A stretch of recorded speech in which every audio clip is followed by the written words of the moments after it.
Well, good morning everyone and welcome to Rock Solid on a Sunday morning or whenever you happen to be watching this. We're really happy that you could join us either at Riverside House or maybe at home in your groups. In case you don't know who I am, my name is Nate. That's how you have to sing it. I'm one of the pastors here at Riverside Church. Now you might see me welcoming people or saying things on a Sunday, and occasionally, I think I did a show for you guys last term, and I pop up every now and then. But today, we're going to be looking at marriage. Now, in your groups and with the people around you, I would love for you to have a chat about the word marriage. I'm going to give you a few moments. I want you to discuss with one another, what does the word marriage make you think of? What does the word marriage make you think of? Have a chat with one another.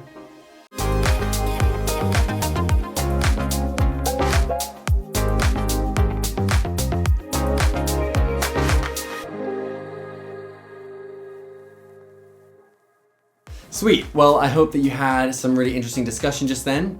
A little story about myself. When I was 4 years old, there was this girl that I really fancied. She was a lot older than me. She was beautiful, and I can remember that she smelled really, really lovely. However, she was about 24 years old at the time, and I was 4. And I just remember going up to her and saying, "Charlotte," because that was her name, "I'm so sorry that I can't marry you because you're too tall." Now, obviously at the time, I didn't really understand what marriage was about, and I just thought you had to be the same height to get married.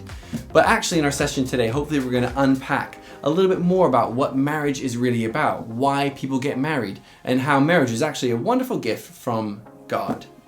But first, let's play a game, and I just need to go and get some friends of mine to help with this. Hello! Hi, so welcome to Frankie and Joe, who have joined me today. And as we are looking at the topic of marriage, I thought it was appropriate to ask these two to come here because they are married. And so before we play a little game with them and also with you guys who are watching, I thought it'd be fun to just get to know you guys a little bit. Could you just tell us one fun fact about yourselves? Sure, do you want to start? You can go first. Okay. One fun fact about me is that, if you didn't know it already, I'm half Italian. Can you tell us how do you say good morning in Italian? Buongiorno. Buongiorno. There you go. I knew that. Joe? Fun fact about me is I can't ride a bike. Oh, you just never learned. I fell off Oh. and it hurt. I broke my nose. Oh gosh. Gave up. Yeah. Do you think it's something that one day you'll try again, or are you actually? I think I actually can do it. Okay. But You can cycle onto the end of the road. Right. Yeah. Wow, maybe this is something you need to overcome. Maybe. It's alright. You've got years ahead of you yet That's to true. do it. Okay, so you guys are married. Could you just tell me how long have you guys been married for? About 5 months. Okay. Coming on 6. Would you consider that still like newlyweds, do you think? I think. Yeah. Newlyweds. I think so. Awesome. Well, this is exciting then because the game that we're going to play is essentially a type of Mr. and Mrs. So what's going to happen is I'm going to read out some statements, for example, like who's taller, and then Joe and Frankie just have to answer with who's taller. That's an easy one. But you either at home or if you're watching at Riverside House, you need to answer with what you think your guess is, and you get a point if you get it right. These two only get a point if they answer the same answer. So if they both say Joe or if they both say Frankie, they get 1 point. And if they say different answers, they don't get a point, okay? So that's the scoring system. Is that clear for you guys? Do they get a point if we both vote them, if both of us vote something different? No. I think, hang on, I'm getting confused. Basically, you'll get a point watching now if when we reveal what the actual answer is. Okay, sure. Then you got that correct. I think that makes sense. Let's give it a go. You guys ready? Turn slightly just to face away from each other so you don't reveal your answers. Oh, away. Perfect. No, I can't see. Okay. So, the first question is, who is the oldest? Ready? Okay, and reveal. Okay, so the answer you both said was Joe. I wonder if at home you put Joe. If you did, then you got a point. Pretty, and a point for you guys as well for answering the same thing. That was a pretty easy one. Question number 2. Who snores the loudest? Ready? 3, 2, 1, go. Oh, Frankie. Curveball. Okay, He nice. I doesn't wonder snore if at all. Hashtag blessed. So I wonder if you got Frankie. If you did, you got a point there. Question number 3. Who does the most cooking? Ooh. Okay. Yeah. Here we go. 3, 2, 1. Joe. Okay. Yeah. I wonder if you Yeah, put yeah. down your answer. It's close as though. Joe. We Close. do share it. Okay. He does it a little bit more because he finds it a way to chill out, whereas for me it's more of a chore. Oh, okay. Interesting insight. Now this one is kind of related, and this question is, who is the better cook? Oh, So who makes the tastiest food? oh, it's difficult. Okay, Hmm. I know what I'm saying. You ready? Yeah. 3, 2, 1. Oh. Oh! That's sweet that you've said each other, but unfortunately that means no points. And I'm afraid, what will the actual answer be if you think each other tastes better? Well, I like I the think food. he's a better cook because he actually works in the kitchen, so technically he's a better cook. But we both make delicious food, so. Okay. Yeah. Well, let's say if you're watching this now that if you said Joe, then you get a point. We'll go with that. Brilliant. A couple more. Okay. Who is the most responsible of you two?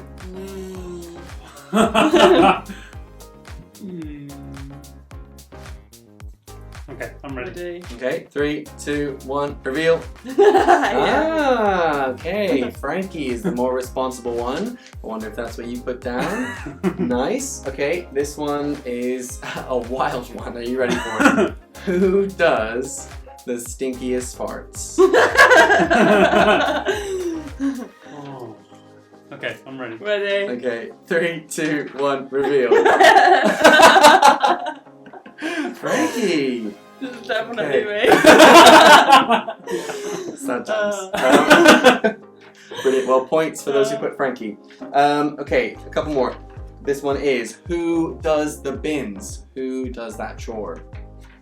This is for maybe people. Obviously, I think you guys would know who does the bins, but for you guys watching, who do you think does the bins? Are you ready? 3, 2, 1. Reveal.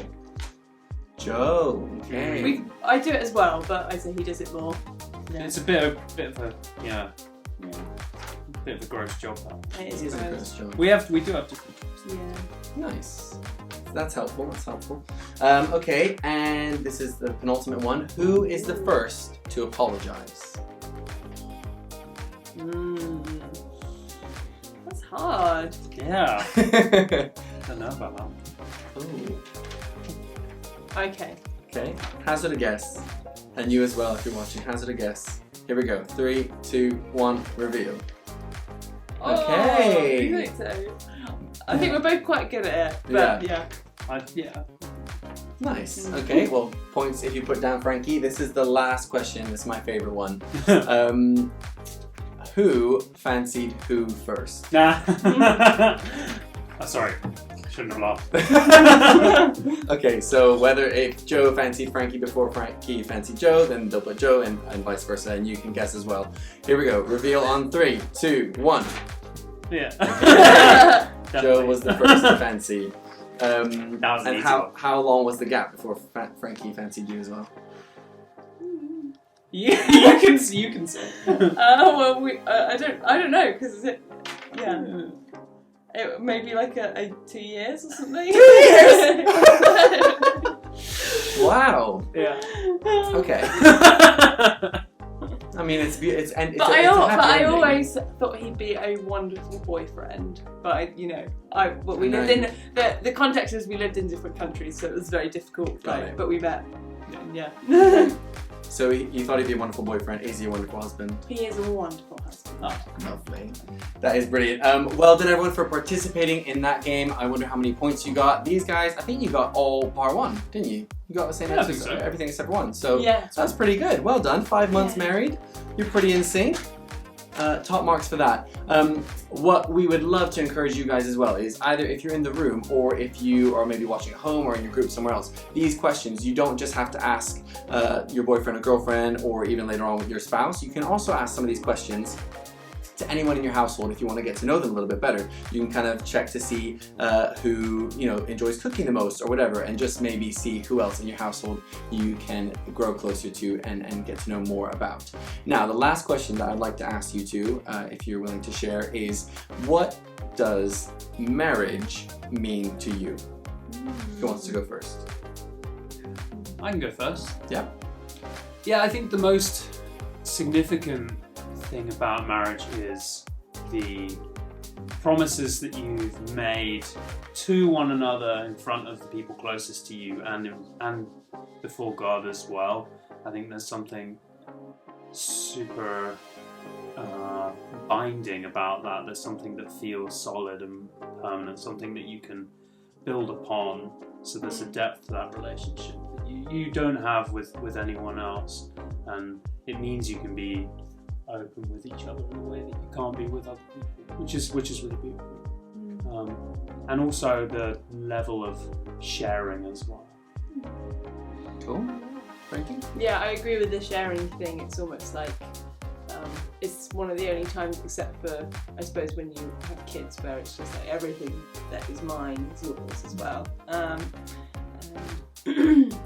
Yeah, I think marriage is all about learning. So I mean, we're still quite new to it, but I think so far it's been about like learning and growing together and trying to do that walk with Jesus as well. Yeah, I think the most beautiful elements of marriage reflects how God wants his relationship with us to be as well. I think that's an amazing thing. Yeah. Cool. Well, thank you guys so much for sharing and giving a little bit of insight into that. That's been really helpful. Hope you've taken some of that as well. And I also just, pray that God blesses your marriage together as you go forward. And now you two can get out of here, you lovebirds. Go on. All right. Go. Thank you so much. Okay, well, bye guys. Bye. Well, that was loads and loads of fun. Now, there are many people in the Bible who weren't married. Jesus and Paul are some examples of that. Why do you think our culture emphasizes marriage so much? That's a question I want you to have a chat about with the people that you're with. Why does our culture emphasize marriage so much?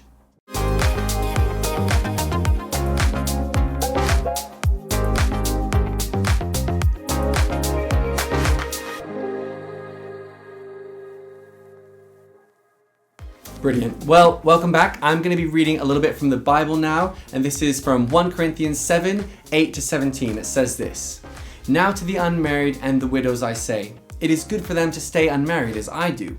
But if they cannot control themselves, they should marry, for it is better to marry than to burn with sexual desire. To the married I give this command, not I but the Lord. A wife must not separate from her husband, but if she does, she must remain unmarried or else be reconciled to her husband. And a husband must not divorce his wife. To the rest I say this, I, not the Lord. If any brother has a wife who is not a believer and she is willing to live with him, he must not divorce her. And if a woman has a husband who is not a believer and he is willing to live with her, she must not divorce him. For the unbelieving husband has been sanctified through his wife, and the unbelieving wife has been sanctified through her believing husband. Otherwise your children would be unclean, but as it is, they are holy.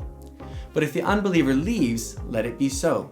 The brother or the sister is not bound in such circumstances. God has called us to live in peace. How do you know, wife, whether you will save your husband?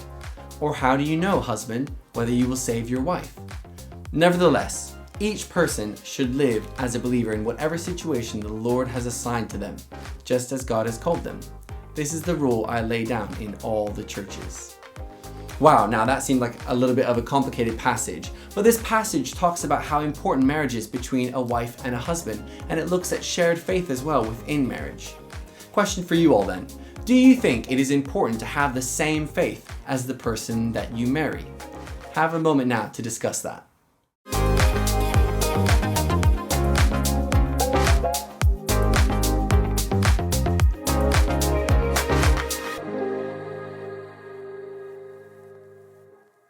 Well, I hope you've had some fruitful discussion.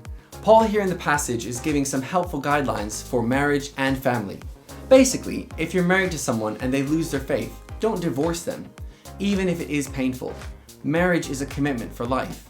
But because it is painful and to not be on the same page as your best friend and your spouse, it's probably a good idea to find someone who shares your faith and beliefs when you're choosing someone to get married. So what is marriage actually for then? Well, in Genesis, that's the very first book of the Bible, it talks about creation, and when God created the whole world, he recognized that it wasn't good for a person to be alone. And that's why it's important for us to have friends and live in community with other people like we all do. But God also used this as an opportunity to form a team in marriage. And you could see that a little bit with Joe and Frankie earlier. This is a team that could do many things. They could have children and they could grow in number on the earth and they could look after the animals and the rest of the earth as well as a team. All that is in Genesis 2. Paul in the New Testament actually says, though, it is good for people to stay single so that their main focus can be on God. And Jesus himself never married, and yet he was the perfect human being. However, God very clearly has given marriage as a gift, where two people can serve each other and love each other well. And what I love about the creation story is where Eve is created using Adam's rib. God chooses to take a rib from Adam's side to make Eve. Here are your ribs, right? So that they would walk side by side, not with one in front of the other, but actually so that it would work as a team. Like I said earlier, marriage is teamwork. Now, since it's probably quite a long time until any of you will be thinking about marriage in your own life, why don't we have a look at what it means to be a good team member, okay? That's pretty much an important thing for all of us to know. So over to all of you, I want you to go and get a piece of paper and draw a line down the middle, split it in half. On one side of the paper, I want you to write down what are some qualities of a good team member that you would expect of someone on your team. And on the other side of the paper, I want you to write down some good qualities that you yourself would bring to a team. So first side is what qualities would you expect from someone else on your team? And the other side is what are some qualities that you bring to a team? Good qualities, of course. I'll catch up with you in just a second.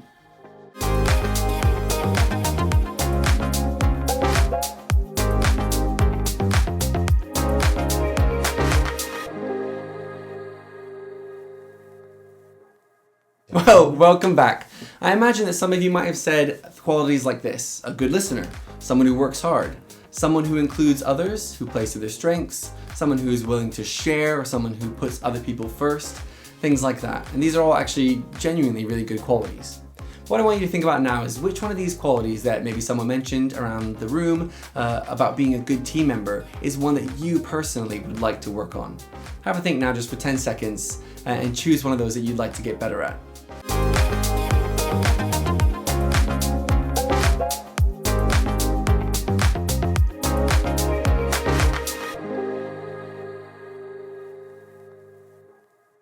For me, I'd like to be better at putting other people first. Now, you can either hold on to what you're going to look at more in the week, or you can share that with the people in the room, but I'm going to just pray for us now as we come to a close.